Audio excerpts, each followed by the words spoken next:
now welcome the winner of the 2013 Jidema Foundation Prize for Public Speaking.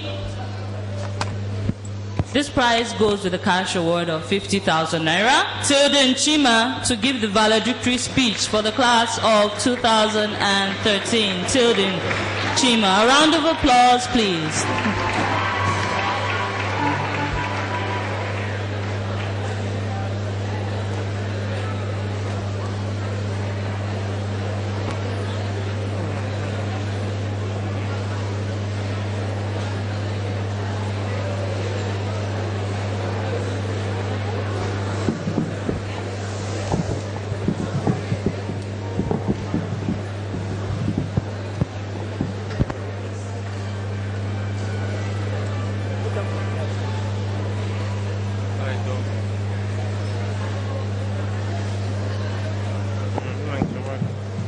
To the stars through assiduity. Attention passengers on flight Loyola graduation 2K13.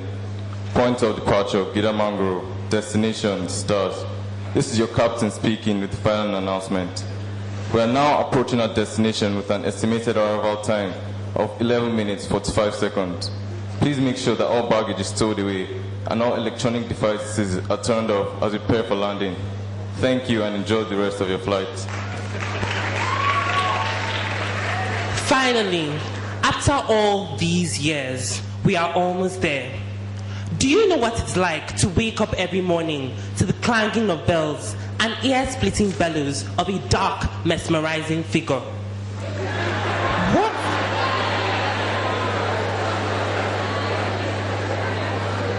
What you are about to hear is a tale of the lives of 106 students, including me, who were whisked away from their families and sent to a secondary school, asylum, that would change their lives forever.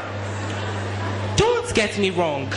I do not use the word asylum with the intent of denoting our yesteryears as ones filled with mentally ill patients in need of special care. The truth can only be much further from that. But if anything, these past 6 years are adequately qualified by this word for one reason and one reason alone. Life in LJC is just plain crazy. Good afternoon, the commencement speaker, Mr. Okechukwu Ofili, the chairman of the Board of Trustees, Father Jude Odiaka of the Society of Jesus, the members of the Board of Trustees, the members of the Board of Governors, the president, the principal, vice principals, academic and non-academic staff, parents and friends, guests and well-wishers, class of 2013, and of course, the pride. We started off as 124 passengers from different cultures and diverse walks of life, but with one fate in common. We had been selected, 124 of us, out of over 2,000 students across the country to go on a voyage. Our flight, Orientation Loyola 2K7. Our sponsors, our parents, who believed that we needed admission into a health facility, aka asylum, that would not only remove any signs of madness, but also remove the viral madness becoming more and more prevalent in Nigerian society. Our destination, the Den, a mental facility reputed across the whole of West Africa for being capable of healing the most virulent of madness and shedding up the most insurmountable amounts of fat in children.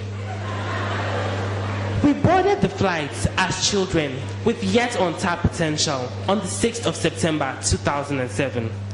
Passenger Ojo was at nerve's end. She just wanted to go back home.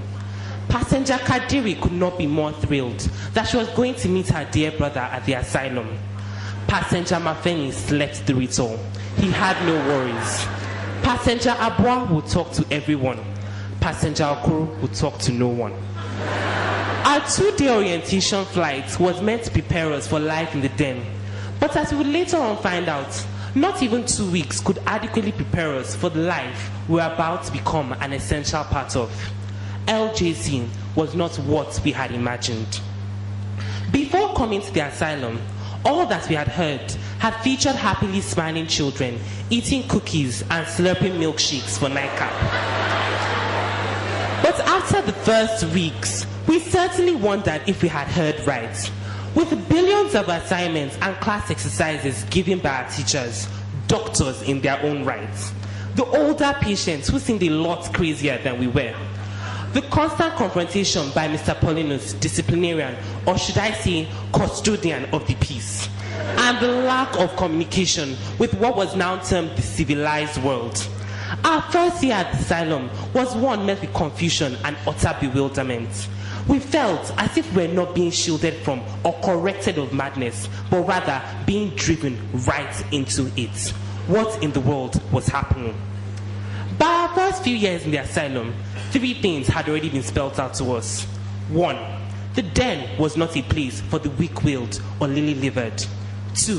When in doubt, always remember, monkey see, monkey do. And 3. The only place that success comes before work is in the dictionary. So we learned to work and work hard. The quick ones among us soon became pros in the hustle for hot water and in the tussle for bathing spaces. Our young Cornelians, true to their mascot, the eagle, soon learned how to keep one eye on the plates and the other on the kitchen door, waiting for anything synonymous with the word extra. Before I forget, let me ask this question.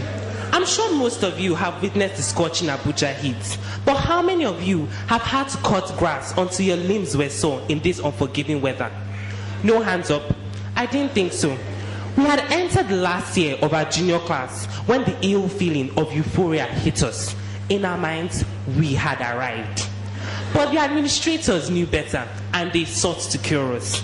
The antidote they chose was 1 day of in-school suspension with a follow-up of 1 week out of school suspension for the female members of our sets who decided that they were now mature enough to explore the forbidden depths at the boys' hostel. I can't remember clearly whether it was the fact that we had to cut grass till our palms got blisters, or the punishment that saw us breaking a slice of bread each for breakfast with water as opposed to wine. But something definitely sent the message the administration had been so fervently trying to pass across. We had to get off our bottoms if we had to get to the top. And so, we were left with no choice but to cudgel our brains as we wrote what was to be our first external examination in the den. That year, we proved that hard work, focus, and sheer determination could bring success.